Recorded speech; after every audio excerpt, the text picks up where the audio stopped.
I know. I'm just testing. It's not gonna fit. How do you know? Oh.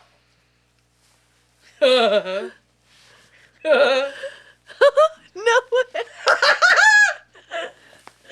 It's so big.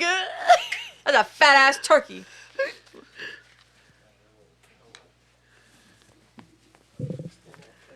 Hold on. My head might be too big. You know. Oh. Just put the headphones on over. Huh? Just put the thing on, then the headphones on. No, you got it. Come on. I don't think so. I think my head's too big. Your head is not big. Squeeze the headphones in. Wait, hold on. I got it. Yeah, she just needs to wiggle. I don't think I'm gonna be able to get it off though. Squeeze the. Yes, you will. Squeeze the headphones in. There you go. See if that works. Okay, now go. Yep, you're almost there. Shit, that's. Help me. I don't love this. I don't love this. I don't love it. I don't love it. I don't love it. First of all, you're putting it on wrong. Stop. Stop. Stop. Turn your head this.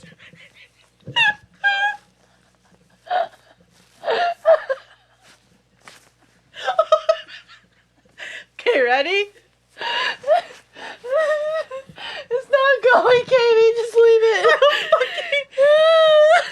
I was You ripped my eyelashes off.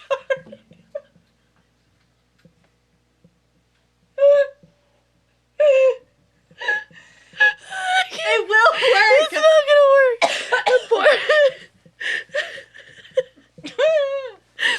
Was any of that recording? 'Cause oh, this. All of it. Oh. Now you have a social. Oh, that's so great.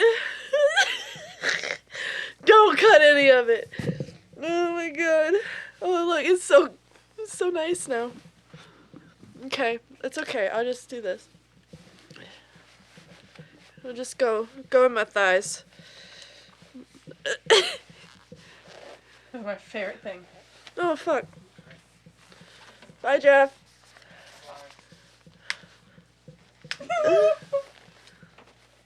Alright, that's good enough.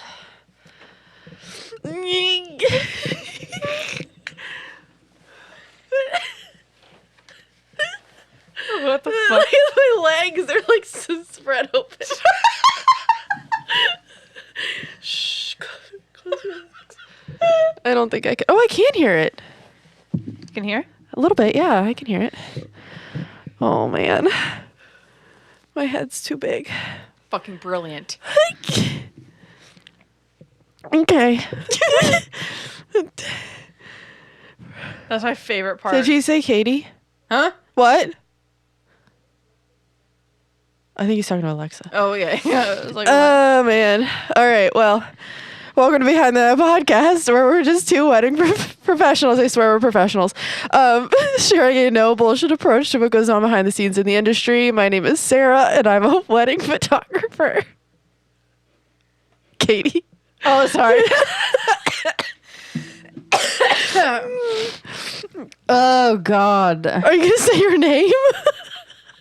No. Because I'm going to start over.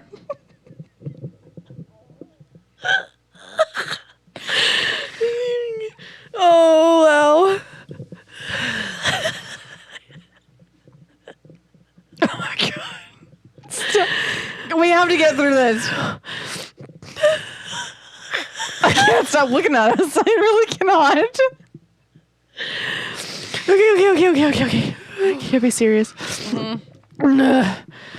I hope he leaves all of this in. All of it. All of it needs to stay. Welcome to Behind the Aisle Podcast. Stop it. We're just two wedding professionals. I know we're professionals. Sharing a no bullshit approach to what goes on behind the scenes in the industry. My name is Sarah, and I'm a wedding photographer. And my name is Katie, and I'm a wedding planner. Please go watch YouTube. Please go watch YouTube. First of all, I was just birthed into a chicken head. A turkey head. We are turkeys. Happy Thanksgiving. Happy Thanksgiving.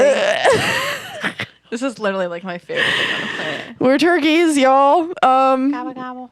Yeah, happy Thanksgiving. It was a process, and then it didn't work out. Your legs are so far apart. I know. They're so far apart. Like, what is happening? Promiscuous turkey.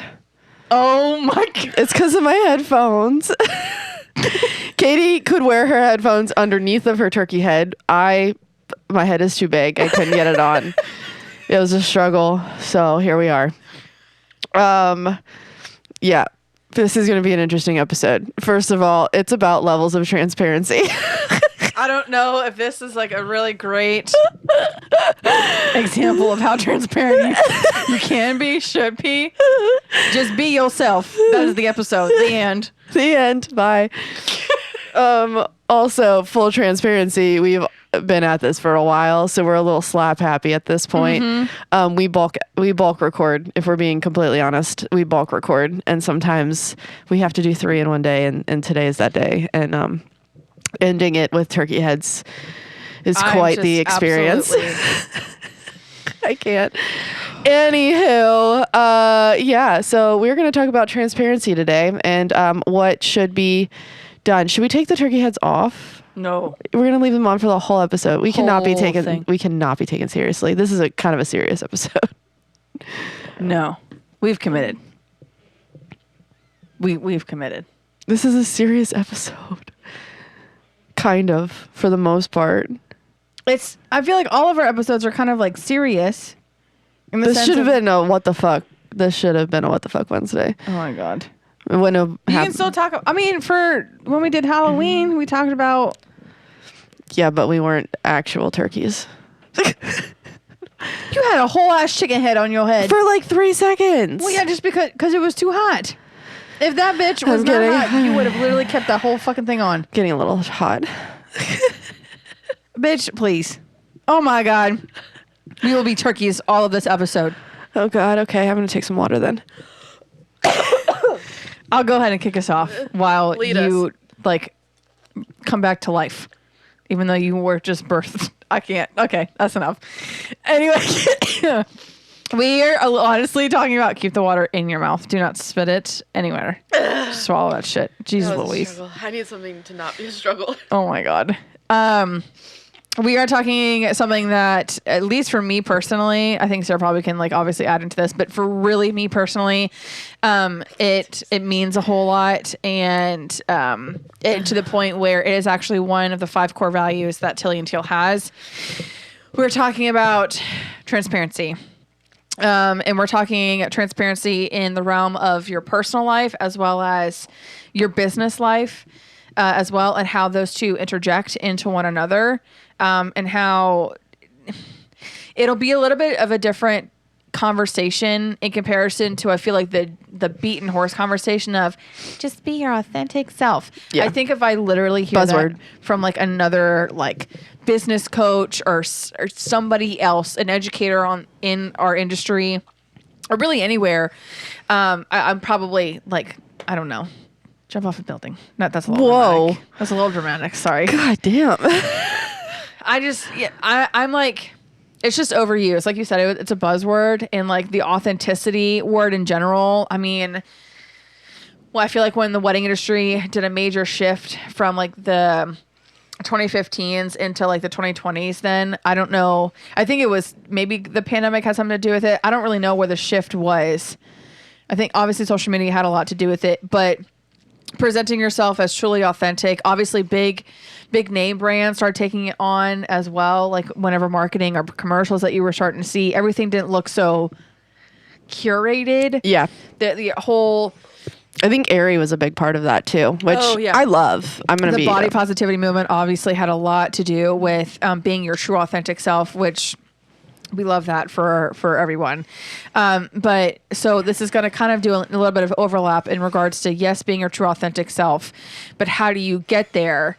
And I think transparency has a lot to do with being authentic, because you can't be authentic, honestly, with dishonesty. I mean, In order for you to be honest, in my opinion, you have to be transparent. yeah. You would agree if there's like a correlation between the two? 100%. Yeah. I would probably argue that some people don't believe that, and they think that they can morph themselves into something without it being a problem. But yes, I agree. Yeah. So this topic of conversation is going to come, and this could be like a multi-hour episode. So we'll try our best to kind of keep it like short and sweet for y'all. But really want to get down to the juicy parts of it in regards to what does it mean to be transparent, how much you should be transparent about, because there is obviously then a line of oversharing, being transparent and then oversharing. Yeah. So where I think that's actually kind of right now of where there's kind of like, especially when I see it on TikTok and influencers and whatnot, like a lot of the comments, that I'm like reading on some of these bigger influencers, some of these commenters, like obviously people that are just, like eating up or like receiving like the content or whatever of these big influencers, they're now starting to come to them and the big influencers are being like, hey, this is so much too much information. Yeah. Like, some stuff you don't have to say. Yeah, for real. People don't have to know everything. I think we do live in a world where we think we have to share it all. I think it's so because they want to be authentic and they think that sharing that means being authentic. But I also think some people are attention grabby too.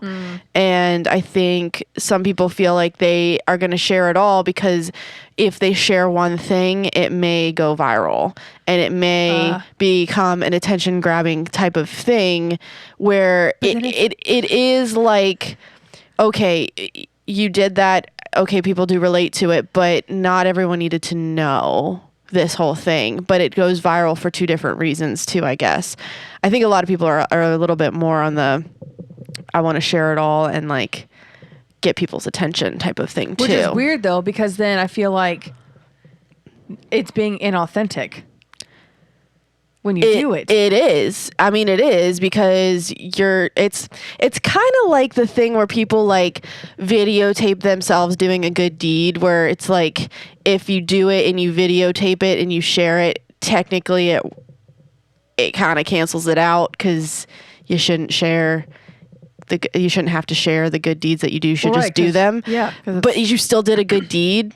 Like, it's weird. It's a weird thing. I get that. It has a lot to do with the intention behind it. I guess, yeah. 100% the intention of like, why are you showcasing this? Yeah. I think some of the big things like that I'm seeing too are like on TikTok where mom influencers are this sharing, is weird. Yeah, are like they're videotaping like when they're in the newborn stage and they're videotaping their like late night feeds or like how often that the baby's waking up and all that kind of stuff, and they're like trying to film it. And again, I know what the original intention is to be like, hey mom, like I know you watching this, like I too go through the 12, 3 a.m., 5 a.m., 7 a.m., whatever, or like a colicky baby or whatever, but yeah, like I also share the same experience. But at the same time, when you think about it, and that's what like obviously commenters now, like people who are like what is the word I'm looking for? Receiving, that's not the word. Consuming, I guess, like the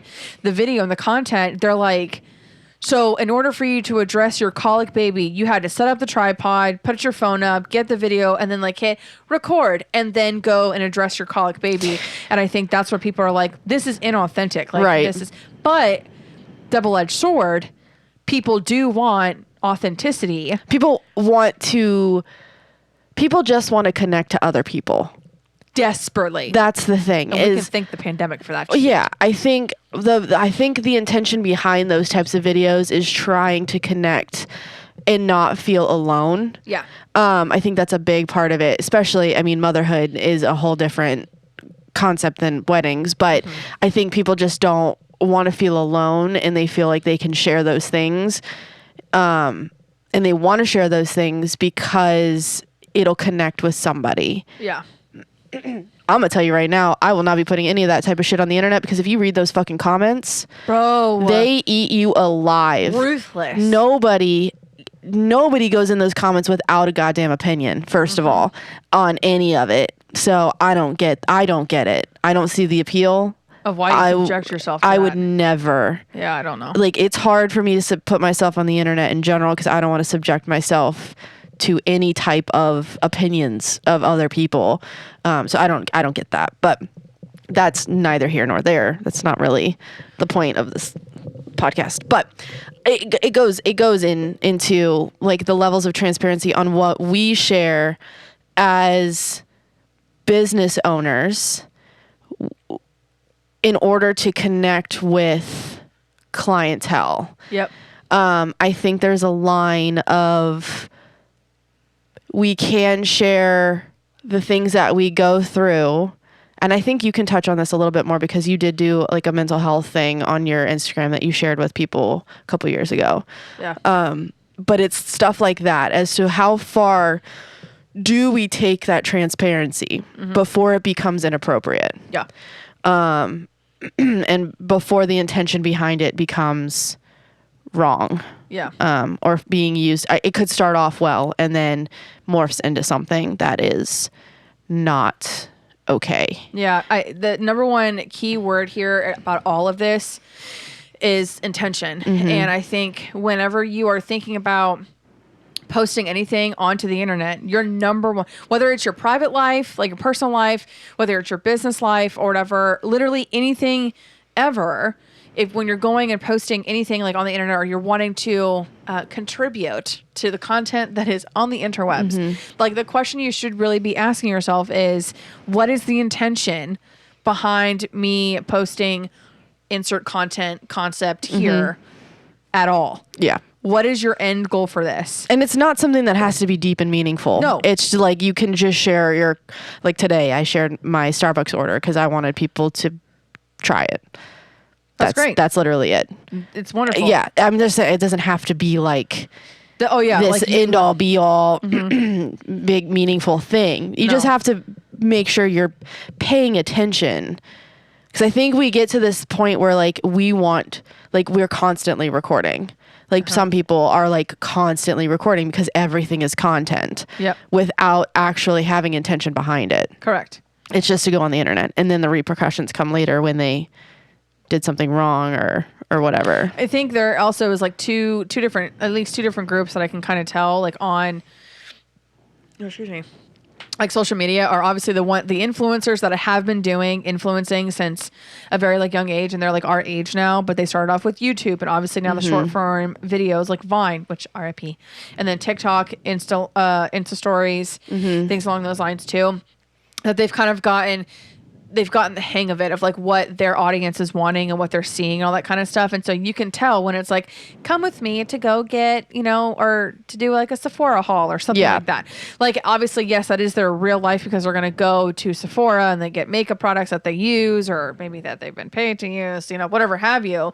That's all well and good. And like, obviously, the intention behind it is that particular person, their content is like, get ready with me or like, come with me, like the kind of lifestyle vlogger. I think the boundary that I'm seeing that's being crossed way too often is those that are taking a look at lifestyle influencers and then wanting to apply that concept into their own life, but they're not lifestyle influencers. Right. And now They're faking it. Yeah. And now it's just, They're doing it for the free shit. it's big ick. Yeah. To that extent. Yeah. And so it's kind of like, okay, but this isn't your content. Like you're not a lifestyle influencer. So how does that, bringing it back to weddings and wedding photographers and wedding planners and the wedding industry, when you look at like somebody's About Me, yeah, or the shit that they post on the internet, on Instagram or whatever, if they have a very some people have a very business heavy Instagram, some people have a very personal heavy Instagram based on however they want to perceive themselves to clientele. Whatever works for you, fine.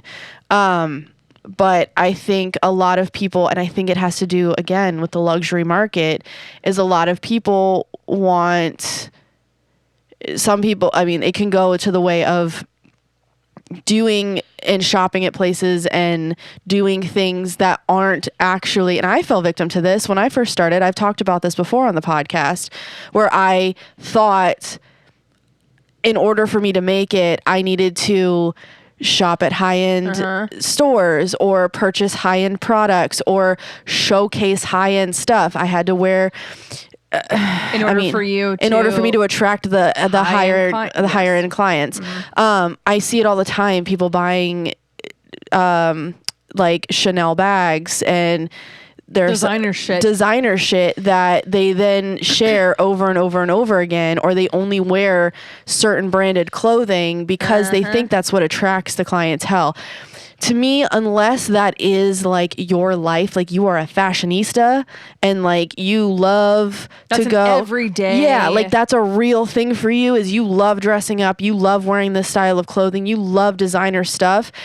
Cool. If that speaks to you on a personal level, I think that's okay. But the problem we start seeing is when people start doing this stuff and it doesn't correlate to their real life. Like you meet that person in real life and you're like, God damn, that is not the same person. Yeah. And it's like kind of like don't meet your heroes, kind of thing. Yeah, you know what I'm saying? It's like that person or these people are not who you really think they are, because they're putting it out on the internet that they're this type of way to attract certain people. And then in real life, they're not.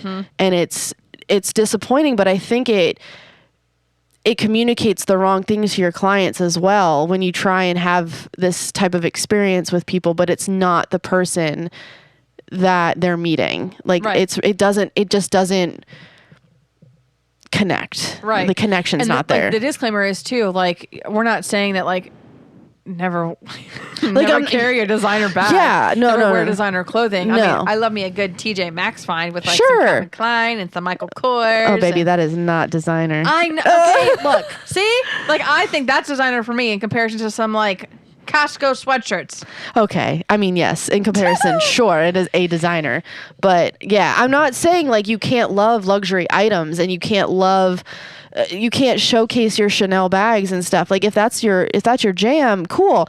I fell victim to it in a way that I was purchasing fake bags because that's what, and I was photographing myself with fake bags because that's what was told to me to put on the internet to attract luxury clients, because luxury attracts luxury, like attracts like, that kind of thing. When in reality, that has nothing to do with my clients.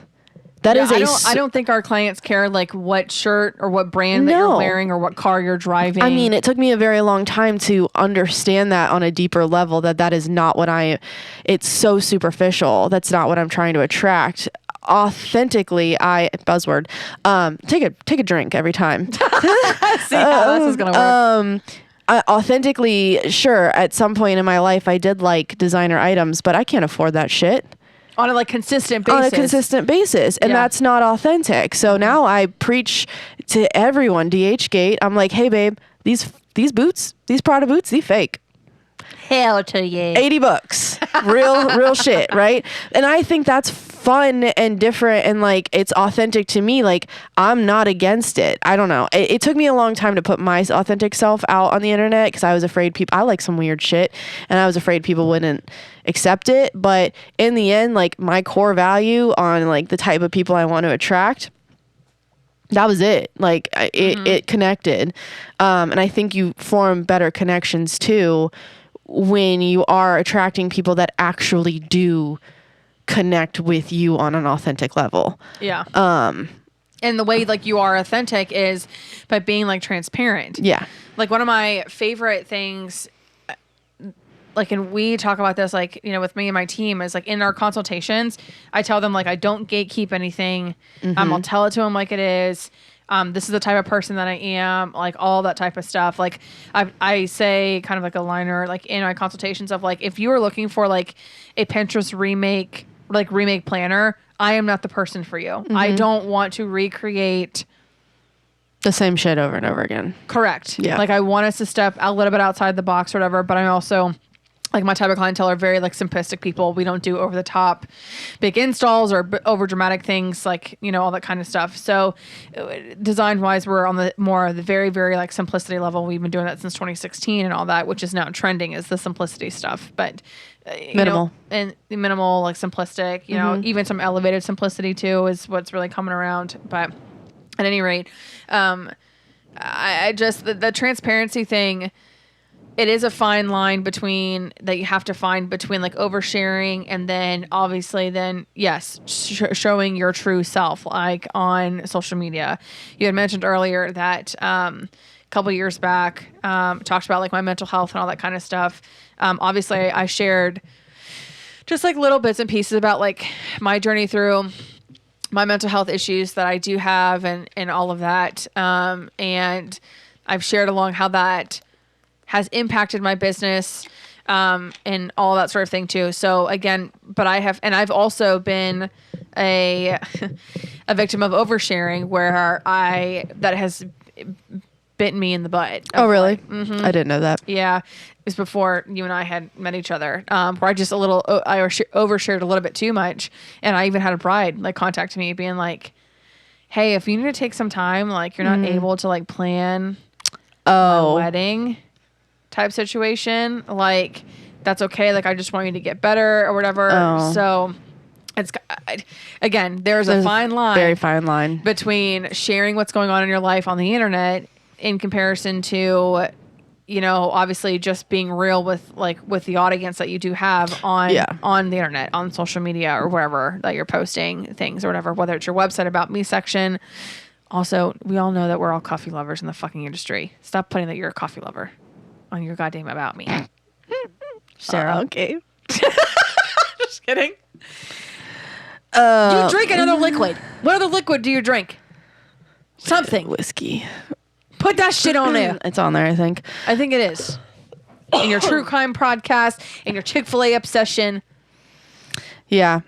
I love it. Yeah. I've had many people tell me like they've actually like verbally reiterated the things that they connected with about me, where they were like, yes, all those things. And we have conversations with it. And it's a great way to like open the conversations to something that's other than business, which and then turns it into more of a friend to friend relationship versus, which is what I strive for. It's a little bit more like a personal relationship. It's more personal than transactional, which I appreciate. Like that's what I aim for in all of my couples interactions with me.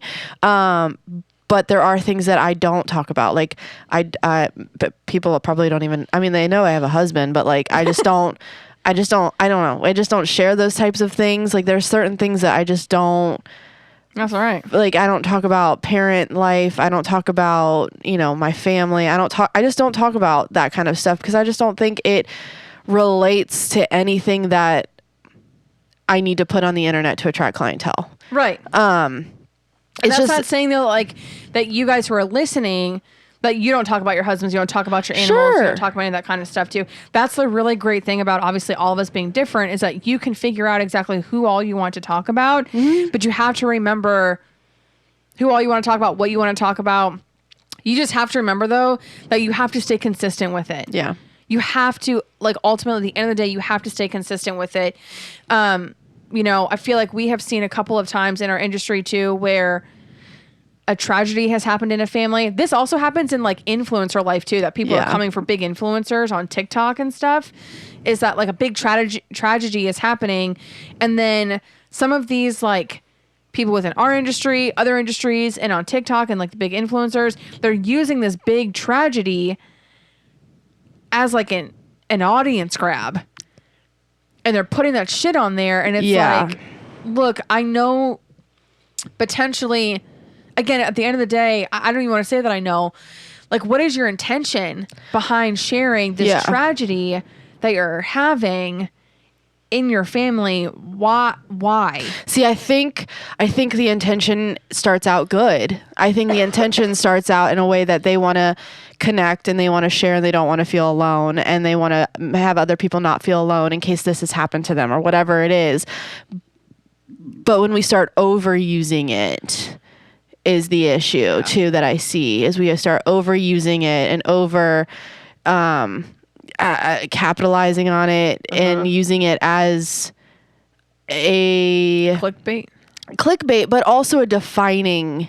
Becomes your personality. It becomes your personality. It defines who you are as a business. It defines who you are as a person. Like, it just becomes your business and what you like. I don't know. There's a lot of that's the oversharing. It's like not everyone has to, like, it's okay to share. It's okay to share that. It's okay to let people know, like, hey, this is happening in my life, but it's how you use it in the end that becomes really icky. Yeah. For sure. And it happens a lot in the industry. It happens a lot more now because everyone does want to share things. Everyone feels the need to share everything in their life. So I think we just kind of roll into that thinking that it is. But I do think that type of oversharing, like you said, when it actually kind of hurt you, it can come off in certain ways to your clients. Like, hey, maybe she's not capable of doing what she needs to do for me. Like, you're still a business. You're still serving somebody else. Yeah, and 1000%. they still are trusting you to do these certain things. So by putting that stuff out there, it might put a little less trust. When I would share that with somebody, and that couple, I think we ended up staying like together or whatever. And then that was like my wake up call of like, okay, maybe I should like chill out with like the oversharing or whatever. But I had some other people like in my circle that were saying like, well, if you can't post that stuff, then like that's not the kind of people that you want to like be working with. And I'm like, actually, I wholeheartedly think the opposite, to be honest. I mean, I think that was a wake up call. Like, I'm glad the client came to me. And then it was, again, a wake up call for me of being like, okay, hey girl, like you can. Not everyone needs to know everything. Yeah. Like for real. There's some things we can just and again, keep like to ourselves. again, that's like the example I was just trying to give, like based off of like what you really just said of like, at the end of the day, you are like, again, if you are a business and you're posting on your business account and all that kind of stuff, you can share personal stuff. Obviously, that's encouraged to do so. But at the end of the day, though, like you said, you are a business. Yeah. You are wanting your audience to purchase a service or product or both of some sort of whatever. And trust you. Yes. Of whatever have you or whatever. So like, there's a couple of people that are actually like, that I know of in our industry that are in our like our local like network, where the only time that they post on social media is when shit is going south. Yeah. For me as a planner, who's not going to recommend someone who's only posting about like when shit is going south? Yeah. You. Yeah. I'm not, because I'm like, okay, there's so much turmoil that's happening over there. I don't think that you have the capacity. People are, it's not just a fleeting like 15-second post. Like, people are thinking about it. Yeah. And they're, especially people who are paying you a lot of money. Yeah. Are thinking about it. And there's if you want like the apologies and the whatever it is that you want from it, you want the sympathy or whatever, okay, but you also are potentially having people not trust that you can. I was about to say, you brought up like, you just triggered something in my brain. If you are posting, now I'm mad. Oh God. Oh, sorry. If you are posting shit on a consistent basis, now I'm fired up. Oh boy. If you're posting shit like on fucking social media about that, what is going on in your life, all so that you can get sympathy DMs or whatever, I need you to fucking quit. I need you to hang up whatever the fuck you're doing, hang up your fucking camera, hang up your fucking clipboard, put away the flowers. Like, I need you to not be in the industry. Don't do that. Don't fucking do that. Don't, because because then you take that shit then and you spin it and you twist it and you manipulate it so that whenever you drop the ball, you kind of then expect then, well, my audience knows that like, I'm just going through a really hard time. Fuck you. Fuck you. Don't do that. Don't fucking do that. If you are going through a hard time, then you need to, don't put it on the fucking social media. Go to your clients individually and say, hey, just letting you know. Yeah. I'm going to be professional about it. Take example. Last year, my cousin died. Okay. My 20-year-old I think he was like 21 or 22 when he died. 21-year-old cousin died tragically in Blacksburg. Okay, not that that makes a difference before he, whatever. He died or whatever. The funeral was on the exact same day as a wedding that I am supposed to be leading. And so obviously we went into emergency planning mode. My team came and showed up for me, which I love them dearly for it. Praise the Lord. Did I I posted on my personal like Instagram that I do have or whatever that John had passed away. But I posted one Insta story that said that I am going to be out of office due to a family emergency from this time and this time. If you need to contact somebody, this is who you contact. I put it as I was going to call my away message, my vacation responder. But then I went to that client directly before I posted anything on social media. And I said, I have some really hard news to tell you. One, like my cousin died and the funeral was like on your wedding day. So, and the second thing is I'm not going to be able to be there on your wedding day, but here's so-and-so, here's how, all that kind of stuff. And that was it. That's all I posted. And I'm not trying to do this as a humble brag at all. I'm just trying to give appropriate. I'm trying to give an example of how you need to handle certain things that are happening within your life. Yeah. And you don't want to post those things and then your client sees it before you ever have a opportunity to talk to them about it. One-on-one beforehand? Yeah. Jesus. Yeah. That's like a blindsiding your client. And that is a no-no. So wrong. Yeah. So fucking wrong. But that type of like situation you just mentioned, that shit happens all the fucking time. And it drives me crazy. So again, you can be transparent, but you have to know and understand that there is a line in which you have to draw in the sand about how much is too much. Yeah. Did I go onto social media every day and being like, oh, I can't wait. I'm like, just like laying in the bed. I can't, like, I'm in mourning, like R.I.P. John, and like put a whole bunch of like pictures of montages of him like all over the place.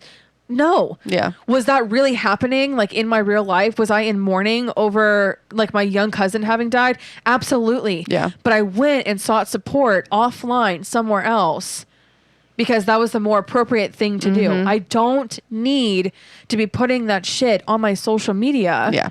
And then it obviously like when I did go offline, and those clients that were truly impacted within that short amount of time, I reached out to them individually and I did tell them, not just that couple like where the funeral was on that same day, but other potential clients of like, hey, I had to move like meetings around or cancel them altogether for like the next like couple of days afterwards.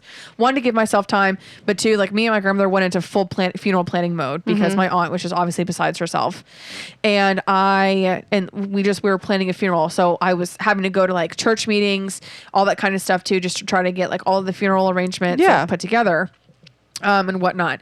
So I obviously had to make room and capacity for that. So any of like those meetings that impacted like clients for that, I went and told them. They were very sympathetic, and obviously, you know, over time, you know, the funeral happens or whatever, we buried John, like whatever, and now like a month has gone by. After a month or so, or during like that first initial month, my clients would ask. They were like, hey, we either saw on social media, like if they weren't ones that are directly impacted, hey, we saw that like your cousin passed away. We want to send our condolences. I had fucking couples so sweet sending me flowers like to the house, which was really sweet. Again, not expected. And then obviously the ones that had direct impact, obviously they were very understanding. We were able to move meetings around. But at the end of the day, though, I did tell them, hey, you can expect that we are going to continue to pick up like your wedding plans with you and me, meaning like us together at this date and this time. Yeah. Now, I can already hear people who are listening to this being like, well, grief has no time frame. You are 1000% correct. There have been many times, even now, it's been a whole year since John has died. There have been times, I'm not going to cry. There have been times where grief has struck me in the most randomest times. That is what grief does. However, I don't want to be this person, but life goes on. Yeah, I'm not milking this shit. Yeah. I'm not milking it. We move on. Correct. Or if you feel like you cannot, as a business owner, you need to put contingencies then into place. Yeah. I will be straight up honest that with John's death, that was a wake-up call for me because in some areas of my business, I did not have a contingency plan. And I now do, where I'm like, okay, if an emergency were to happen, somebody from my team needs to know my logins for certain things that they can access stuff, or now I'm just going to give them sharing capabilities onto different files in the Google Drive or in different clients' aisle planner accounts, things like that too. So that if something were to go wrong, God forbid, I get into a fucking car crash and I'm in a fucking coma, like somebody needs to be able to access my shit in order for it to happen. So again, I don't know how we kind of got on this I don't know. topic. It's a little Sorry. dark. We're Yeah. also still in turkey heads. Sorry. I told you it was a serious episode. It was, but this kind of lightens up the mood a little bit. But at any rate, again, it all circles back down to like the line that you do have to draw in the sand in regards to oversharing and being transparent. Yeah. Be your true authentic self. If you are a goofy ass person, then be that on Instagram stories, post it on your Instagram posts or whatever, wherever you're posting, wherever you're making content, things along those lines. When it comes to business stuff, y'all stop fucking gatekeeping. Stop it. Yeah. Stop it. I am a 100% advocate for putting pricing on your godforsaken website. Yeah, let's transition into that. There's two different types of transparency. So there is the transparency of a personality and like lifestyle and all of that stuff. But then there's also the transparency of your business. Yeah. We are over gatekeeping here. It is 2023, almost 2024, y'all. Yep. It's okay. Yeah. We all know it's okay. You're not keeping any secrets. It's just being a pain in the fucking ass is what it's being. Oh, for real. Yeah. Like it's real. okay to put your pricing on your website. We all know that we are providing a product or a service to make money to put food on our fucking table. And we all know it's fucking expensive. Correct. So just fucking do it. Like, you're not helping anyone. You're not helping yourself. You're not helping anyone trying to book you. You're making it 10 times fucking harder. You're being a pain in the ass is what you're doing. And if you want to make a custom quote for everyone, God help you. But see, that's the thing though, Sarah. I don't believe, honestly, unless somebody come and slide in my DMs and tell me that you truly do make a custom quote for every single fucking person. Those fucking people, if I'm wrong, I'm sorry, but those people make custom quotes because they raise or lower the pricing, most likely raise the pricing depending on the information that they're given. Fuck you. They change the pricing based off the information that they're given. Don't do that. That's why there are Ew. custom quotes. Ew. And I don't just mean Ew. travel. I mean that you are changing things based off of. Oh, you're getting married in DC? Let me jack this shit up. Yeah. Oh, you're going to get married in Culpeper? Oh, then I can just go ahead and like lowball you or some fucking bullshit. Not even that. They probably wouldn't even take it at that point. Those people, they probably raise the price so fucking high that they don't have to take those because they only take luxury, quote unquote, weddings. But that's why. Shots fired. Yeah. No, stop it. Stop.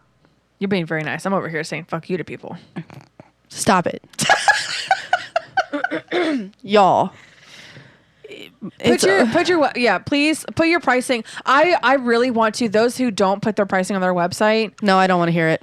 I don't want to know. I do. I want to hear you come and try to give me a good argument. The argument is that they're going to get the inquiry. They're going to give them the pricing. They're already going to try and quote unquote make a relationship because they've inquired, and they think that by making that inquiry, because we're going to start this conversation, you're going to have a meeting with me. We're going to fall in love with each other, and then you're going to just accept whatever fucking pricing I give you because I think that you love me and that it'll be okay. No. They're scared. They're fucking scared. That's why. That's so icky. It's icky, and they're fucking scared. They don't want to put their pricing on the website because they're afraid they won't get inquiries. And if they don't put it on the website, they're still getting inquiries and possibly potential bookings from it.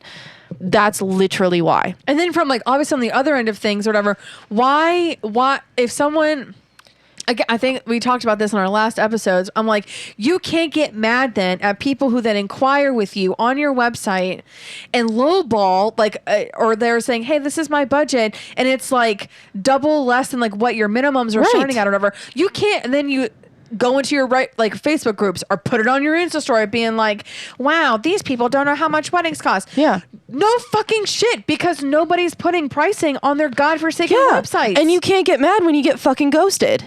Amen. You cannot get mad when you get ghosted. When you get constant pricing, price shoppers. Because literally there's no other way to get your fucking pricing without price shopping. It kind of reminds me of like, You can't do it. Obviously, Don't get mad. if like relationships, like not platonic ones, like romantic relationships. It's kind of hold on, let me make sure I want to make sure this metaphor goes in the direction that I need it to go into. To me, I'm just thinking about like when you were dating somebody, okay, you go into it with an open mind. That you're walking into it based off of like, okay, we have these commonalities, or we're in the same trajectory. I'm thinking about like high school relationships. Like, I like this boy in my 5th period class. You started liking this boy in your 5th period class because obviously geographically now you're in the same area together. Okay, so now little hormones are going and blah, blah, blah. Where are you going with this? I hope I really am. This is going to like work out. You're in the same area or whatever. And so now out of all this little pool of people in this one area, you're like, oh, wow, I'm getting to know this one particular person because we have this common denominator. Okay. And then from there, great. Then you go out on a date outside of like the school or whatever on a Friday night. And then this person comes up to you and like on that date and says like, oh, by the way, in 8 months, I'm going to fuck you over. And then they're going to be like, peace out. And then you're left there like on like the date stating, okay, what the fuck? Like we just did all of this effort for what? Mm-hmm. So I'm relating this now back to like making relationships or whatever, like with the whole icky thing about like, instead of just being upfront about like your pricing, same thing with romantic relationship, the metaphor I just did. If you're not ready for a relationship, don't fucking drag somebody along the entire fucking time. Yeah. And then be like, actually, I'm not really down for this. Yeah. Drop a bomb. That's why people get ghosted. That's why people get the last second, no, I found somebody better. I found somebody so-and-so. I found somebody here. Because they have the opportunity to look at the fucking websites of the people that have the shit on their website. And they're like, oh, wait a second. This person charges such and such, and I actually like their stuff better. So I'm going to start the inquiry process here. You just can't get mad. You can't get mad. And I had a whole thought process and I lost it. Oh, and it flew away. Just like your turkey legs. Bye. Flying away. I cannot. Oh, bless it. You really did lose it. Damn it. Oh, fuck. Well, it happens. Oh, well, basically what I was going to say is I think price shopping absolutely ceased by the time that when I put my pricing on my website, because I was a victim to that. I was a victim to it because I was like, ooh, mystery. I'm a mystery. It seems a luxury. Also, I think you know what I think it stems from? I think it stems from fucking steakhouses. The steakhouse analogy, because if something is market price or does not have a price next to it, it seems like it's a luxury.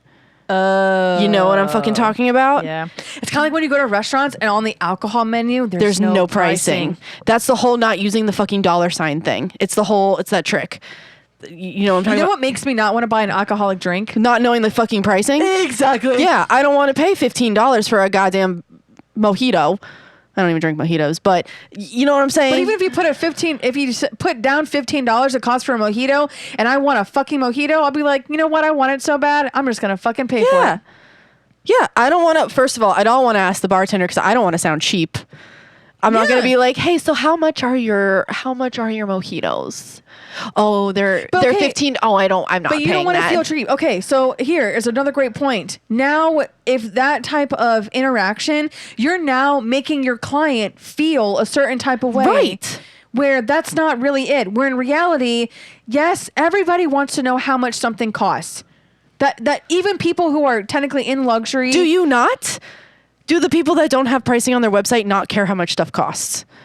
I don't know, but I know like truly I feel like it's even bigger when you do become like a billionaire. You still, maybe you don't really care how much your McDonald's meal is going to cost, but in any other, like any kind of transaction that you're making, the only way that you get to be a million or billionaire is because you know money management. You want to know where your hard-earned coin is going. So you're going to ask or want to expect to know how much shit is going to cost you in order for you to make a smart business move. You seriously right now.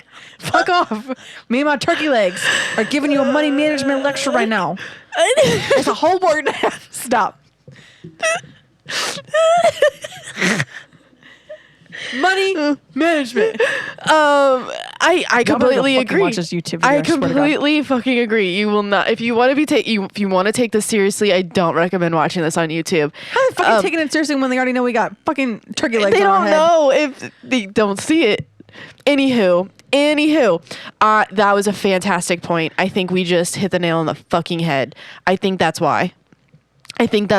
That's gross, bro. It's disgusting. It is. And I think that's why. And I think, Do you know how little you're making people feel then? yeah, especially if you are cheap, Which is fine. quote unquote cheap, especially if you are cheaper or on the lower end and they come back to you and say, I can't afford that.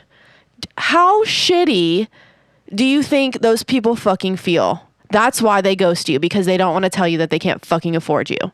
I mean, I'm thinking about my day-to-day interactions. If I were to inquire with somebody about, I don't know, maybe I want my bathroom remodeled. I don't know how much that fucking costs. I have no idea how much. That's a bad analogy because you get a quote for that. They come to your house and you get priced based off what you want. Oh, no. Well, I was going with in the sense You want a of, car. like- oh, yeah, there you go. There you That's go. Good. That's a better one. Yeah. That's totally like a better one. Yeah. In that sense. It's just, I don't, but at the same time, though, like, in certain industries, I don't know how much shit fucking costs.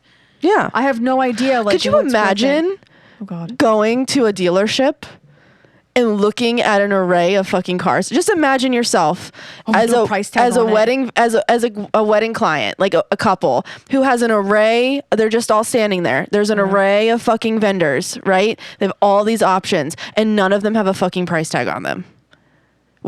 You want to go in through and ask the sales guy, what's the price of every single fucking car? That's exhausting. Who the fuck wants to do that? Who? Nobody. I would leave the dealership I mean, immediately. immediately. Like, that's why people come to your website and you don't know even get what I fucking do? inquiries. I mean, depending on like the type of here I think a certain vendor in our industry who does it right, and it's just common practice, unless it's an evil like bridal shop or dress shop. You know, when you go wedding dress shopping, the reason why that they're asking for your wedding budget or not wedding budget, your dress budget, is so that the associate, your bridal, oh my God, the Yeah. term is fleeting. The girl who's helping you, yeah. or guy, sorry. Anybody can work at a bridal shop. Whoever's helping you find a gown or whatever, they're not going to pull a $15,000 wedding dress that could have you, that you could fall in love with and then be like, okay, how much is this? Oh, it's $15,000. When you walked into the bridal shop with a $3,500 like wedding dress budget or Right. whatever have you. So when you go wedding dress shopping, I don't know, like if you remember like your wedding, I don't know if that was the same for you or not, but like when I walked into the bridal shop, Yeah. I mean, one of it's a little different because I had a dress in mind, but yes. but like but even still, I feel Yeah. like you probably, even if I also had a dress in mind. I knew exactly the designer and the style. Yeah. I even went to the shop that I went to and bought my dress from because I knew they had it in stock. I had done all that research and I was like, That's exactly what I did too. I was like, bitch, I know you got this on your rack. Exactly what I did. Go give it to me. Yeah. Um, But yes, I totally understand what But you're like saying. she still asked me. She still asked me and my grandmother, "What is your wedding dress budget?" And we gave her. Well, my grandmother gave her like saying, "Hey, I don't want to pay more than this, not including alterations." Right. So then, of course, yes, she went and picked the dress that I obviously wanted, which I actually didn't end up picking. It was a different dress that I ended up picking, Oh. which typically happens. Yeah, girl, it looked great on the rack. It did not look good on my body at the time. Oh. Which is fine. So then she pulled a couple other dresses for me within that price point. Yeah. And then I fell in love with something. Oh God, something's happening in my house. Then I fell in love with something That you could afford. That was in my price range. Hello. One of our very own is already implementing this type of style of being open, like with pricing transparency. So my question is now to the rest of y'all in the different categories within the same fucking industry. There's no difference. Why aren't you doing it? Yeah. Don't you want to be able to have conversations with people that you already know that can afford your fucking service? Yeah. Because they already moved forward in your consultation process and filled out your contact form. You don't have to. Money is a very taboo topic. Nobody Yes. wants to fucking talking about it.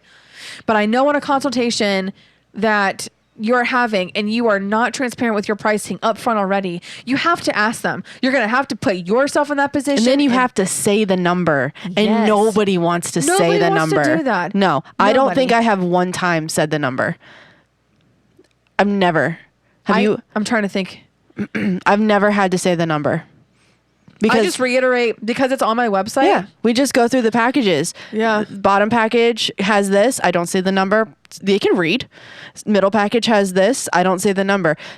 If you cringe at trying to sell yourself and you have to say the fucking number, that's the problem. Don't say the number. Have it there for them. Yeah. And we are not saying you have to put all of your packages and all of your pricing on your website. No, you can do need a starting. minimum payment, minimum cost. Yep.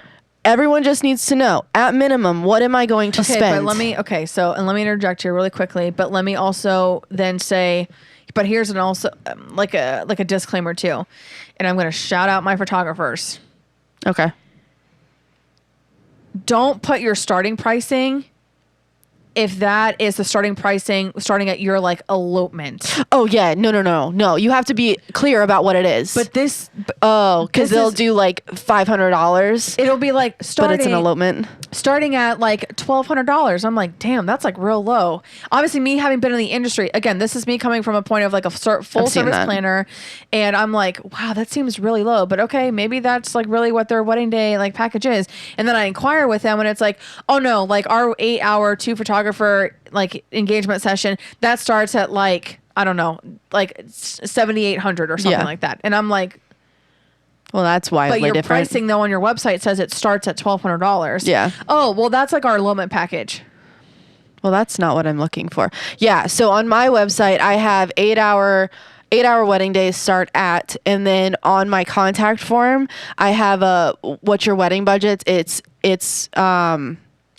the starting package, or it is above. It's the middle. It's like the starting package, the middle package, and then it's like no budget or whatever, and that's it. So people have an idea when they're going in, like, hey, Yeah. my 8-hour package starts here, and then she has a middle tier. I mean, that's within my budget. Let me click that, and then I have an idea of like, okay, they have room to wiggle with their budgets, regardless of if they want 8 hours or 10 hours or whatever. Right. But be honest, you guys. Be honest. That's the biggest thing is like Don't be shady. That's shady. That's clickbait is what that is. yeah. That's exactly what And then that for is. me as a planner perspective or whatever, you have just wasted my precious time. I mean, I'm not saying like because I'm a planner, my time is not. Sorry, that came across weird.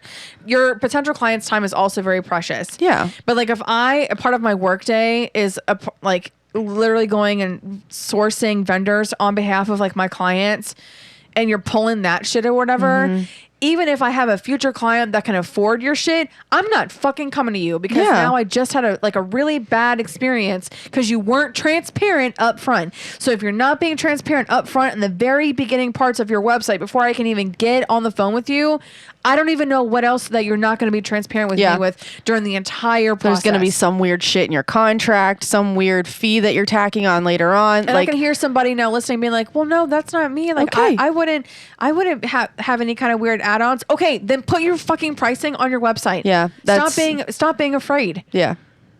For what? What are you afraid of? For somebody like one of your competition to go on your website and see how much you're charging? Who the fuck cares? I don't know why that's your problem. Who cares? Yeah, that's not your problem. Your competition is not paying your light bill. Also, if your competition's going onto your website, that's their problem. For real. Why is that? Why are you worried about that? That's fucking weird. I have no idea. I don't know. I don't know. I love telling the Michael Phelps story over and over and over again. I know. You've said it before on the podcast. Thanks, Sarah. You're welcome. Don't just- say it again. You guys, Basically, stay in your lane. Is what and stop looking over your shoulder at what other people are doing. Yeah. Could No. cost you a gold medal. No, this is a hot button topic because I think I told you, man, you got me all fired up. Yeah, it's never ending. Also, put your email on your fucking website. Stop being shady like that too. Oh yeah, It that drives you nuts. drives me absolutely fucking nuts. There is no And reason. then, okay, so here's a disclaimer: if you don't put your email on your website, don't get mad when you don't get vendor galleries. Yes. Also, you don't know if your contact form always works. You kind of want to back up. dude, how terrifying is that shit? I've had it happen. Oh God. I've had an issue with my contact form, and then my email was on my website, and the person kindly wanted to inquire with me bad enough that they said, "Hey, I'm having an issue with your contact form. I'm sending you an email via Gmail." Pretty How much. terrifying would that be? You know, shit happens. Do you know how You like need backups. do you know how much money you could potentially you're losing? Yeah. How often do you check your fucking contact form? Rarely. Rarely. I assume if it's up there, it's up and working. Yeah. Well. So do I. So does everyone else, but it doesn't. So put your email on your fucking website too, please. Thank you. Yeah, that was a good perspective. Definitely. That was great. I think that was great. I think so too. I mean, again, I feel like we can go just roundabout all the time of what the different areas that you can be transparent in. So if y'all want a part two, I feel like this could be a potential part two episode on different aspects of talking about core values and transparency, what you stand for and being transparent about that, upfront, all that type of stuff too. Just being upfront. I think if there's anything you need to take away from this message, just be upfront about stuff, But not too much. There's a line. Being upfront again is not the same thing though as oversharing. Yeah. Some people don't know where that line is, though. Okay, true. You need discernment. And do you know how you can find discernment? Having a conversation with the Lord. I'm just kidding. Oh, God. For all my Christian babies, there you go. Jesus. But for real though, discernment, you have to have your support. You have to have your. I recently put or a conversation with a therapist. that too. Or a conversation with a friend. That too. There are many other outlets that you can do that are not the internet. That's basically the thing that we're trying to get through. I was about to say, your sanity circle. And then it reminded me of the group chat that I have with you, me, and Lisa. And I named it Sanity Circle because they literally, those are my discernment people. And I'm going to them being can you keep me accountable for this? Am I wrong in doing this or the other thing? Just having those people they have every great intention for you and that they're there to back you up, and also then be open to positive criticism. Yeah. What is it called? Constructive criticism. Yeah. Or if you want to put all that shit on the internet, you're going to get some opinions. And then you can't get mad. Oh my God, why are you coming for me? Why are you so mean? People are assholes. Oh my God, be fucking for real. Be fucking for real. That's my new favorite phrase. No, I love this. I think this was a great topic. I think on fire. I think it was good. I think it was. It's too bad this turkey is already cooked on my head, or else I would have cooked it. That's how fire on I am. I see steam coming off of it. It's hilarious. Anywho, if you would like to write into us for our What the Fuck Wednesday, we would highly, highly appreciate that. Maybe you have a story of a transparency thing that you want to share with us that you witnessed from somebody else, that you found icky, or something you just want to chit chat about that kind of came across wrong, or somebody overshared, or you overshared. Maybe you were the problem. You can throw yourself under the bus. Yeah, you can. All the time. We like to hear if you're the problem. We like self-awareness.